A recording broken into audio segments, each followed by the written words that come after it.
We're focusing today on a really pivotal moment, Mm. the U.S. presidential election of 1900. Hmm. Our mission is just to unpack this, pull out the key insights from the material. Yeah, and digging into it, the context is immediately striking. The sources paint this picture of a nation just, well, changing incredibly fast. Right. The Gilded Age was kind of winding down, industry was absolutely booming, cities were swelling up, and the country was really looking beyond its borders after the Spanish-American War. Mm-hmm. So this election, it wasn't just another contest. It felt like a clash over America's identity, its future direction. Absolutely. And it was a rematch, wasn't it, from 1896? It was. On one side, you had the incumbent Republican, William McKinley. The sources describe him pretty consistently, don't they? Steady, dignified, sort of represented stability. Yes, stability, prosperity. He was the champion of the gold standard, that direct link between the dollar and gold reserves, and also protective tariffs. And his first term, huge events. Victory in the Spanish-American War. Which brought new territories. Puerto Rico, Guam, the Philippines. Big changes. For many, McKinley was the symbol of this progress, this expanding influence. And his running mate. Yeah. Well, talk about energy. Theodore Roosevelt. Oh, yeah. A character, definitely. The sources really highlight his charisma, his dynamism. Already a national hero from San Juan Hill, former Assistant Secretary of the Navy. And there's that interesting detail in the sources that some of the Republican old guard, they actually wanted him as VP to sort of sideline him, keep him out of New York politics. Exactly. Kind of park him somewhere safe, they thought. Oh, the irony. Right. Facing them, the Democrat, William Jennings Bryan, the great commoner. He burst onto the scene in 96 with that incredible cross of gold speech. Electrifying. Passionate about silver coinage, helping farmers, ordinary people against what he saw as the power of big banks, big business. Yeah. Just a captivating speaker, the sources say, deep convictions. A real voice for the common person. Definitely. Now, his platform in 1900, looking at the material, it had evolved. The silver arguments were still there, but maybe less central. Less prominent, yeah. Yeah. Why was that? Well, partly because new gold discoveries had actually increased the money supply naturally, taking some of the urgency out of the silver debate. What really stood out in 1900, according to these sources, was his strong anti-imperialist message. He was vehemently against annexing the Philippines. They thought it was a betrayal, right, of American ideals. Absolutely. Betraying things like self-determination, anti-colonialism, the very principles the nation was founded on. He just didn't believe America should be an empire, a colonizer. So you have these two really compelling but just fundamentally different visions for the country clashing. Yeah. McKinley and Roosevelt, prosperity, expansion, America as a, strong, modern global player. And then Bryan representing the common man, economic justice in an America that shouldn't be an empire. The sources really stressed the stakes. It wasn't just politics. It felt like a battle for the nation's soul. So how did these competing visions actually play out on the ground? The campaign styles were fascinatingly different based on what we're seeing. McKinley did the front porch campaign again. Yes, very traditional, dignified, stayed home in Canton, Ohio. Supporters came to him. He gave these carefully prepared remarks, very controlled. But then you have Teddy Roosevelt. Oh, complete opposite. The sources describe him as just a whirlwind. Right, crisscrossing the country. By train, yeah.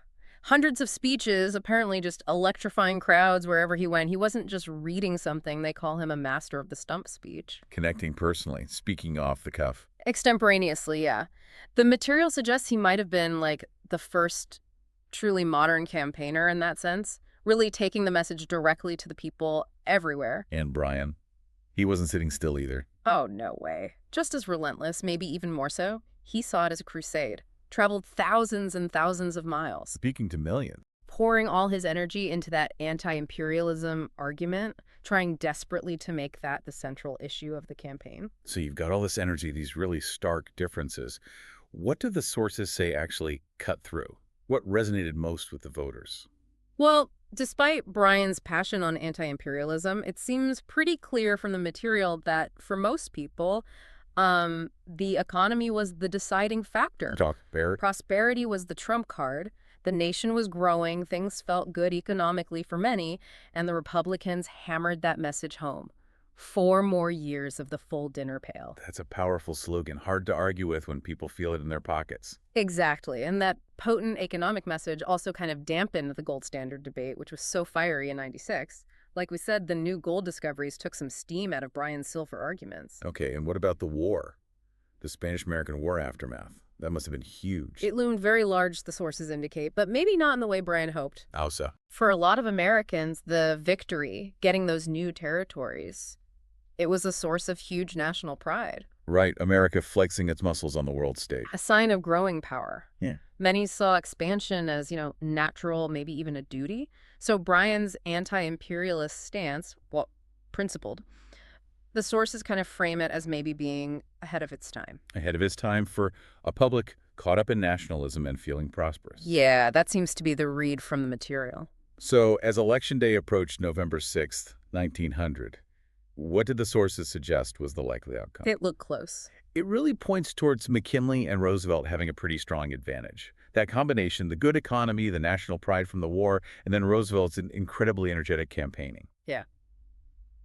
It was just very tough for Bryan to counter. And the results confirmed that. They did. A decisive win for the Republicans. McKinley reelected. Roosevelt becomes VP. What were the numbers, roughly? The sources give 292 electoral votes for McKinley to Bryan's 155, a bigger margin than 96, actually. And the popular vote was clear to nearly 7.2 million for McKinley versus about 6.3 million for Bryan. Okay, so looking back through these sources, what are the big takeaways? What does this election tell us? Well, first, it seems like a pretty clear public endorsement of America's new role in the world. Expansion, global influence, the public seemed largely okay with it, even embraced it. That's a major shift. And second, it's just a powerful reminder of how potent economic issues are in politics. When times are good, or perceived as good, it's incredibly hard to beat the incumbent. That full dinner pail message worked. right, but maybe the most profound takeaway, the one with the biggest long-term consequence, is how this election, which looked like confirming the status quo, McKinley and stability, actually set the stage for something totally different. You mean because of what happened next? Exactly. The sources all point to this unforeseen event, President McKinley's assassination, just 6 months into his second term, September 1901. And suddenly, Theodore Roosevelt, the guy some Republicans wanted to sideline, this energetic, reform-minded figure, he's President of the United States. Wow. So the 1900 election wasn't just a rematch, not just about imperialism versus prosperity. It was much more. It confirmed America's global ambitions, yes, but then through this just tragic, unexpected twist of fate. It ushered in a whole new era. It ushered in Theodore Roosevelt and the progressive era, fundamentally changed the country's direction, all stemming from an election that seemed to promise continuity. It really makes you think, digging into this 1900 election, you have what seems like a clear outcome, a political calculation. McKinley wins, Roosevelt is VP, maybe his ambitions are contained. Right. And then one single, awful, unforeseen event completely upends everything. Changes the presidency, changes the course of the nation. It leaves you with this really fascinating question to think about, doesn't it? To what extent is a nation's path really shaped by the choices voters deliberately make at the ballot box versus these unexpected twists of fate, these circumstances that just intervene and change everything?